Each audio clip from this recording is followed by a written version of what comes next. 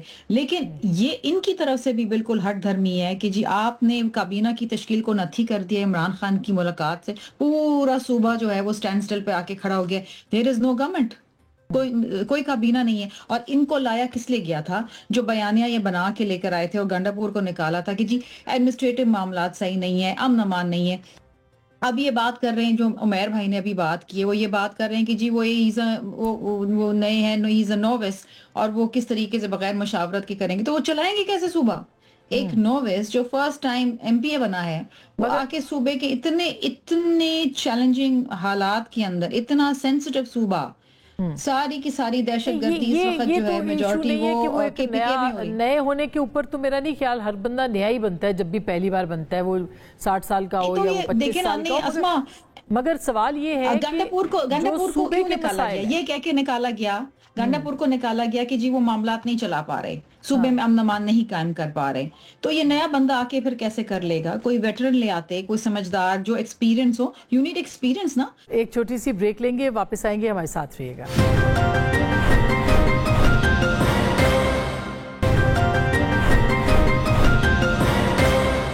Welcome back ناظرین. گفتگو کا سلسلہ وہیں سے جوڑتے ہیں جہاں سے ٹوٹا تھا. ایسا صاحب آپ کو لگتا ہے کہ ایک مرتبہ پھر آپ لوگ سڑکوں پہ ہوں گے، اسی طرح خدا نہ خواستہ 26 نومبر کی تاریخ دہرائی نہ جائے؟ پھر پہلے بھی کچھ آپ کے ہاتھ نہیں آیا تھا، اس دفعہ یوتھ فورس جو کہ کل جنید اکبر صاحب کو ہم نے سنا، اس کو آزمایا جائے گا. تو مفاہمت کی طرف کیوں نہیں آتے؟ مذاکرات پہ کیوں نہیں آتے آپ؟ دیکھیں ہماری طرف سے کوئی اس طرح کی ریزسٹنس نہیں، یہ تو خود ایک انوائرمنٹ بنایا جا رہا ہے نا. دیکھیں جب ہو کہ through force, through other means government بنانی ہے، مطلب واضح مثال ہے اے جے کے کی، بڑے خوبصورتی سے انہوں نے ٹال دیا. بنیادی سوال ہے اے جے کے میں پیپلز پارٹی کی سیٹیں کتنی ہیں؟ 11 سیٹیں ہیں، اور مسلم لیگ نون آن ریکارڈ کہہ چکی ہے کہ ہم گورنمنٹ کا حصہ نہیں بنیں گے. 11 سیٹوں سے آپ حکومت بنانے جا رہے ہیں. اب انہوں نے ویسے کہہ دیا کہ ہم عدم اعتماد میں ساتھ ہوں گے. ہاں، صرف عدم اعتماد نہیں، تو گورنمنٹ 11 سیٹوں والے بنا رہے ہیں. یہ کون سا جمہوری ہارس ٹریڈنگ کا حق اے جے کے کانسٹیٹیوشن میں دیا گیا ہے جس کو ایکسرسائز کر کے حکومت بنائے گی؟ جب اس طرح کے معاملات کر رہے. دیکھیں کے پی کے کی گورنمنٹ کوئی جو ہے نا کوئی روزز کا بوکے نہیں ہے جو کوئی بھی سنبھال سکتا ہے. مطلب اگر کسی کو شوق ہے کوئی اس طرح کا سمجھے تو وہ آج لے لے. دیکھنے والی کیا بات ہے؟ دیکھیں صوبے کو آپ اس طرح سے نہیں چلا سکتے. کے پی کے آسان نہیں ہے. دیکھیں افغانستان کے ساتھ آپ بیٹھے ہوئے ہیں ترکی میں، سٹیل میٹ کی پوزیشن ہے. آپ کو کیا مل رہا ہے؟ کچھ نہیں مل رہا. آپ ویسٹرن فرنٹ آپ نے ایک دفعہ بمباری کر لی، کیا لانگ ٹرم آپ افورڈ کر سکتے ہیں؟ انڈیا کے ساتھ جو آپ کے معاملات چل رہے ہیں، بہت ساری ڈفرینٹ سچویشنز ہیں. آپ کو ابھی اپنے لیے ایک انوائرمنٹ مگر اس میں تو ٹی ٹی اے بھی نہیں مان رہی نا آپ کی بات، کیونکہ ٹی ٹی اے کو تو ہم ڈیفینڈ نہیں کر سکتے کہ ان کی جو پالیسیز ہیں پاکستان مخالف. ہم تو ان کی بات ہی نہیں کہ ہم تو بات کر رہے ہیں طالبان کی، جن کی حکومت ہے، جو آپ کے ساتھ اس وقت ڈائیلاگ میں بیٹھے ہیں. بات ہے کیوں نہیں آپ ان کو پریس کرا پا رہے؟ آپ تو کہہ رہے ہیں کہ کنٹرول کرنا پاکستان کی فیلئر ہے. نہیں، بات ہے آپ ڈال رہے ہیں ذمہ داری سہیل آفریدی پہ. مجھے تو لگا جیسے سہیل آفریدی جو ہے نا کوئی جنرل بیٹھا ہوا ہے جس کے پاس توپیں ہیں، بندوقیں ہیں، جس نے دہشت گردی کو کاؤنٹر کرنا ہے. تو ذمہ داری نہیں بنتی، مگر ذمہ داری دیکھیں ڈائمنشن کو سمجھیں. ہمیں پرابلم کس طرح کا فیس ہو رہا ہے. دیکھیں اس وقت افغانستان میں اپنا انٹرنل انریسٹ ہے. افغانستان میں اس وقت لڑائی چل رہی ہے اپنی ایک پاور گیم کی. ان کا فورن منسٹر جا کے انڈین سوئل پہ اتنے بڑے بیانات دے دیتا ہے. دیکھیں اس کی کچھ وجوہات ہیں. آپ خالی کہیں کہ انڈیا نے اپیز کر لیا، نہیں ہے. وہ ان کو اپنی بھی ایک گھبراہٹ ہے اس وقت اندر حقانی نیٹ ورک، ان کی اپنی ایک ٹینشن موجود ہے. ان سارے فیکٹرز کو اگر آپ نے کاؤنٹر کرنا ہے تو کے پی گورنمنٹ کا صحیح استعمال کریں. اس کا صحیح استعمال کیا ہے جو عمران خان نے پہلے کہا کہ قبائلی عمائدین کا پریشر استعمال کریں. اس وقت آپ کے بارڈر پہ 17 قبائلی عمائدین تو مختلف جگہوں پہ تیرا ویلی کے اندر وہ بات چیت کرنے گئے ہیں، ان کی بات نہیں مانی گئی ٹی ٹی پی کی طرف سے. وہ خیبر کے اندر کتنے جرگے ہوئے ہیں، کتنی مذاکرات ہوئے ہیں، وہ تو کوئی بات نہیں مانے ہیں. اکراس دا بورڈ آپ کے 17 ٹرائبز ایسے ہیں جو اکراس بارڈر بیٹھے ہوئے ہیں، جو ادھر بھی ہیں ادھر بھی ہیں. سر وہ ابھی تک ناکام ہوئے ہیں ٹی ٹی اے کو منانے کے لیے کہ آپ پاکستان کے اندر جو دراندازی ہو رہی ہے اس کو روکیں. وہ اس کو ناکام ہوئے.